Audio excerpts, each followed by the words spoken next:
Welcome to IBTV. విశాఖలో జరిగిన PGRS సమావేశంలో రాష్ట్ర రెవెన్యూ మంత్రి అనగాని సత్యప్రసాద్ మాట్లాడుతూ భూ కబ్జాలను అడ్డుకుంటూ బాధితులకు న్యాయం చేస్తామని చెప్పారు. విశాఖలో ప్రత్యేక రిపోర్ట్ సిద్ధం చేస్తున్నామని, పంచగ్రామాల సమస్య త్వరలో పరిష్కారం అవుతుందని చెప్పారు.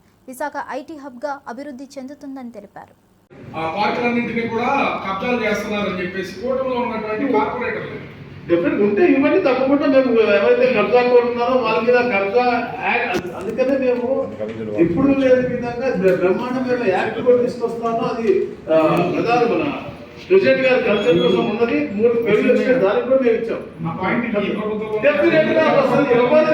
ఎవరున్నా ఏ నాయకులు ఉన్నా కూడా తప్పకుండా శిక్షలు ల్యాండ్ బ్యాంక్ యాక్ట్ అనేది రాబోతా ఉంది. ఆల్రెడీ మేము పెట్టాము, పాస్ చేస్తాము, అది కన్సెప్ట్ ఉంది. రాగానే వాళ్ళని కూడా చేరవేస్తాం. ఎవరైనా కానీ నాకన్నీ ఇవాళ వచ్చినాయితే అన్ని కూడా కదా ఎవరైతే నేను మాట్లాడారో దానంతంగా ఇచ్చేస్తున్నారు భూములని వాళ్ళ పేరు మీదే వచ్చినాయి.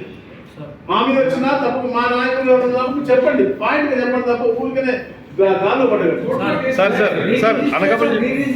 ప్రభుత్వానికి ఆదాయం రెవెన్యూ డిపార్ట్మెంట్ రిజిస్టర్ ఒకే భూమి నలుగురు రైతులు అది దానికి ఏం చేస్తుంది సార్?